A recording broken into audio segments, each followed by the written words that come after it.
Assalamualaikum warahmatullahi wabarakatuh. Berjumpa kembali dengan saya di channel YouTube Kanda Data. Pada kesempatan ini, saya akan membagikan tips sukses dalam menghadapi sidang skripsi.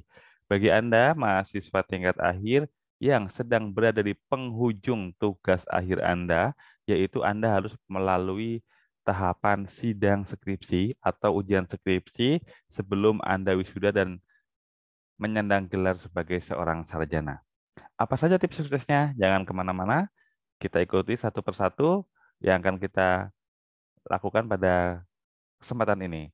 Namun sebelum itu, saya informasikan pada Sobat Kanadata, jika ingin terus mendapatkan update video terbaru, silakan klik subscribe dan aktifkan gambar loncengnya.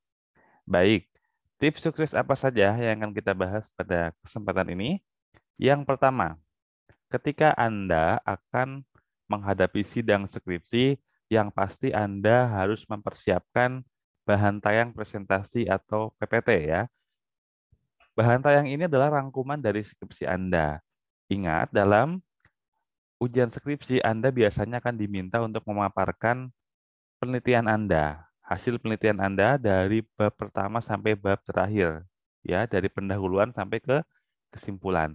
Jadi manfaatkan untuk membuat PPT yang ringkas namun sudah komprehensif, merangkum semua hasil penelitian Anda. Misalkan Anda diberikan waktu hanya 15 menit, berarti pertimbangkan jumlah slide, dan jumlah slide yang Anda buat itu mewakili semua yang ada di skripsi Anda. Itu yang pertama.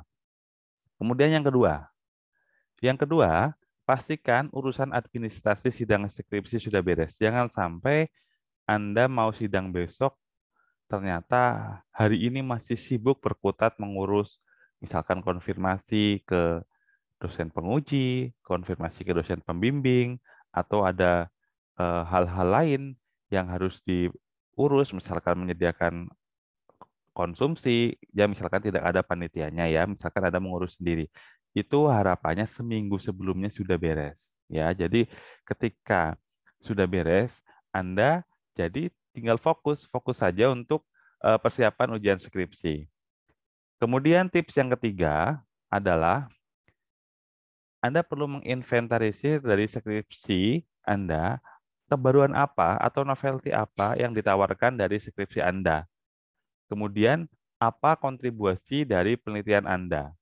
Ini perlu Anda buatkan poinnya, karena ini nanti akan sering ditanyakan. Biasanya akan ditanyakan, mengapa penelitian Anda penting? Anda bisa menyampaikan kebaruannya apa, kemudian kontribusi penelitiannya apa. Ya, ini harus disiapkan jawabannya sedini mungkin. Kemudian, yang keempat, kuasai tujuan penelitian dan bagaimana cara menjawabnya. Jadi, ketika kita melakukan penelitian, tujuan penelitian itu harus berada di pikiran kita di luar kepala lah ya. Di luar kepala, kita harus sudah hafal betul tujuan penelitian. Kemudian, bagaimana cara menjawabnya? Cara menjawabnya ya kita dilakukan analisis ya, pengujian hipotesis di kesimpulan kita bisa memperoleh jawabannya. Jadi kesimpulan ini akan menjawab tujuan, kemudian tujuan itu merepresentasikan dari judul penelitian Anda. Ini harus Anda kuasai betul. Kemudian yang kelima adalah kuasai tujuan penelitian. Kemudian ini kan tadi sudah di arah tujuan penelitian dikaitkan dengan perumusan masalah ya. Jadi poin 5 ini sebetulnya saya ingin mengajak Anda itu harus sudah paham betul mengapa penelitian ini dilakukan, latar belakangnya apa, kemudian masalahnya apa, kemudian hingga muncul yang namanya pertanyaan penelitian atau research question. Ini biasanya ada di perumusan masalah. Kemudian yang keenam, siapkan jawaban untuk pertanyaan mengapa penelitian ini penting untuk dilakukan. Ya, tadi saya kembalikan ke sebelumnya yang saya sampaikan.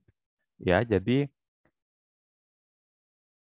novelty, kemudian kontribusi penelitian, kemudian mengapa penelitian ini penting. Ya, jadi ini hubungkan juga dengan masalah ya, dengan keinginan kita untuk menyelesaikan masalah ya, bukan membuat masalah tapi menyelesaikan masalah. Oke, nomor 6 sudah clear. Nomor 7, buat poin-poin latar belakang penelitian dan rumusan masalah penelitian. Ya, jadi Anda meskipun ini sudah biasanya ada di PowerPoint, namun Anda harus buatkan poin-poin utama ya supaya tidak lupa. Jadi ketika penguji menjawab, Anda bisa menghubungkan latar belakang dengan rumusan penelitian. Karena ini adalah kunci atau latar belakangnya kita melakukan penelitian ini ada di sini. Jadi kita harus paham betul. Makanya kita buatkan poin-poin latar belakang dan perumusan masalah sehingga ini akan memudahkan Anda ketika akan ditanya oleh penguji ya, penguji atau pembimbing nanti kalau menanya itu akan muter-muter. Makanya kalau Anda paham konsep dengan baik, Anda harus bisa mempertahankan itu ya. Istilahnya dalam ujian skripsi ini Anda mempertahankan skripsi Anda. Namun tentunya sudah berdasarkan metode ilmiah dan metode-metode yang ditetapkan ya. Seperti itu. Kemudian yang kedelapan, kuasai teori dasar atau basic teori ya yang digunakan dalam penelitian. Bisa buatkan poin-poin juga untuk membantu. Misalkan Anda penelitian tentang e-commerce. Ya, jadi pahami betul tentang teori e-commerce atau misalkan tentang supply demand. Pahami betul teori dasarnya. Jadi ketika Anda ditanya tentang teori rujukannya, Anda paham, bisa menjelaskan dengan baik. Kemudian, yang kesembilan adalah kuasai metode pengambilan sampel, cara memperoleh data, dan tahapan penelitian. Jadi secara singkat-singkat saja, Anda metodenya apa? Bisa menjawab. Ini metodenya. Kemudian sumber datanya dari ini. Cara memperolehnya misalkan apakah dengan data sekunder, apakah dengan wawancara menggunakan data primer, dan tahapan penelitiannya apa saja. Ya, misalkan penelitian survei atau penelitian eksperimental. Tahapan penelitiannya harus secara garis besarnya harus sudah paham. Kemudian yang ke-10, siapkan jawaban justifikasi Anda dalam memilih metode analisis. Kenapa Anda memilih metode analisis ini untuk menjawab tujuan penelitian Anda? Jadi Anda harus punya jawaban minimal, jawaban dasarnya ya, sehingga penguji ketika menanya langsung ke sini Anda sudah prepare ya. Jadi sudah punya konsep jawabannya. Jadi silakan kembangkan konsep jawaban poin-poin jawaban Anda. Namun kata kuncinya atau keywordnya harus sudah diperoleh. Ya, itu penting ya ketika kita ingin menghadapi dalam sidang skripsi. Kemudian yang ke-11, buat poin-poin hasil olah data pertujuan penelitian. Misalkan dalam penelitian Anda ada 3 tujuan penelitian. Jadi pertujuan penelitian itu kan kita akan ada metode analisis untuk menguji hipotesis. Atau misalkan untuk analisis deskriptif juga boleh. Kemudian yang kedua misalkan untuk uji hipotesisnya bagaimana. Nah, lengkapi juga dengan interpretasi singkatnya. Misalkan kita menguji pengaruhnya ya, pengaruh satu variabel independen terhadap variabel dependen, poinnya apa? Apa yang berpengaruh? Nah, kemudian interpretasinya apa?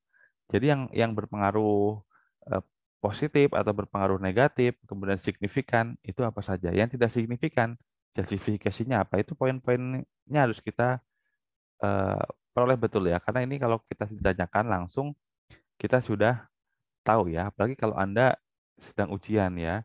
Itu kan biasanya di depan itu hanya ada PowerPoint yang boleh dipindah-pindah ya.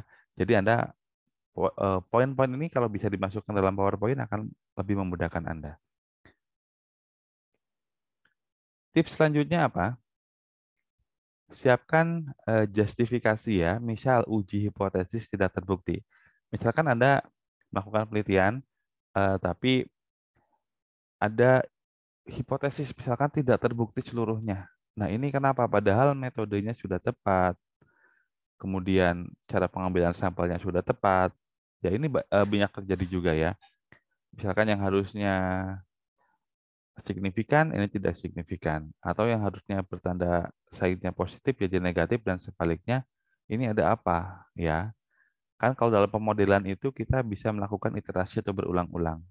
Nah, kalau Anda sudah mentok, jadi harus punya justifikasi yang bisa diterima ya oleh pembimbing, penguji dan juga oleh semua orang. Harusnya seperti itu. Kemudian, tips yang ke-13 apa? Oh ya, saya ingatkan sekali lagi, Jika Anda ingin terus mendapatkan update video terbaru dan terus mendapatkan notifikasi ketika ada video, silakan klik subscribe dan nyalakan loncengnya. Tip yang ke-13 adalah buat poin kesimpulan penelitian.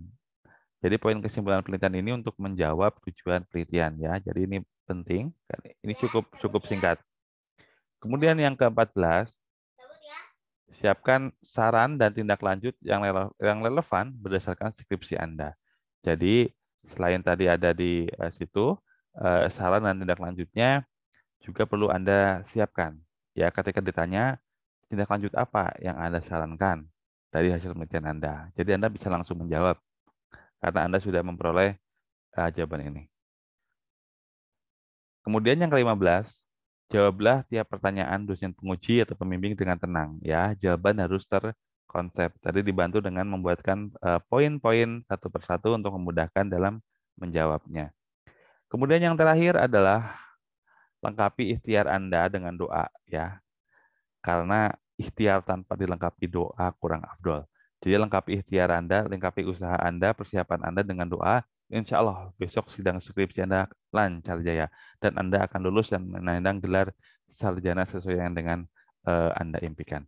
Baik demikian tips yang dapat saya sampaikan, semoga bermanfaat. Terus dukung channel Kanda Data agar semakin berkembang dengan cara like, subscribe, dan share. Sampai jumpa di video selanjutnya. Assalamualaikum warahmatullahi wabarakatuh.